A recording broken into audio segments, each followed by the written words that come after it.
চার আর্থিক প্রতিষ্ঠানে ব্যক্তি আমানতকারীদের টাকা ফেরত দিতে এবার স্কিম ঘোষণা করতে যাচ্ছে বাংলাদেশ ব্যাংক।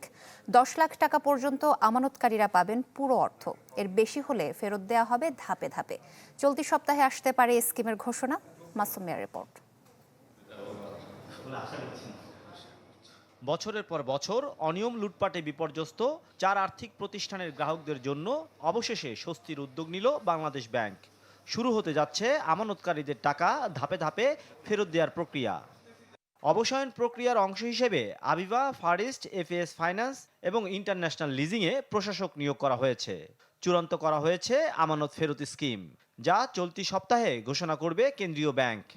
সরকারের অনুমোদন ও তহবিল ছাড়ের পর গ্রাহকদের অ্যাকাউন্টে টাকা পৌঁছানো শুরু হবে।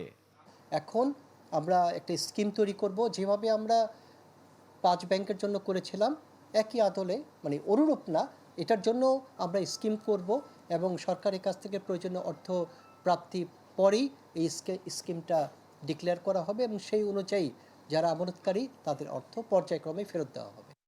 এই স্কিমের আওতায় 10 লাখ টাকা পর্যন্ত ব্যক্তিগত আমানত রয়েছে এমন গ্রাহকরা ফেরত পাবেন পুরো অর্থ।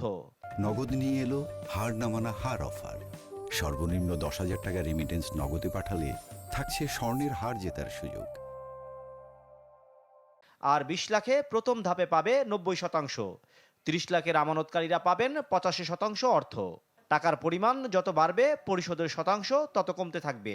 এটা স্কিমের মধ্যেই পুরো টোটাল টাইমলাইনটা উল্লেখ করা থাকবে, যে কারা পূর্ণাঙ্গ পাবে, কারা আংশিক পাবে, যারা আংশিক পাবে তারা বাকি অংশ কবে পাবে এবং আংশিক পেলে কত পার্সেন্ট এখন পাবে, বাকি অংশ সব কিছু মিলেই একটা পূর্ণাঙ্গ স্কিম ঘোষিত হবে। যারা আমানতকারী আছে তাদের যে অর্থ এটা ফেরতের ব্যবস্থা করতে হবে, সেটা যেভাবে করা সম্ভবপর সেটাই সেভাবে করে আপনার এগুলোকে অপসারণ করার জন্য যে প্রক্রিয়া সেটাকে শেষ করে এই আমাদের অর্থাৎ এই অদক্ষ প্রতিষ্ঠানগুলোকে থেকে আমাদেরকে বেরিয়ে আসতে হবে।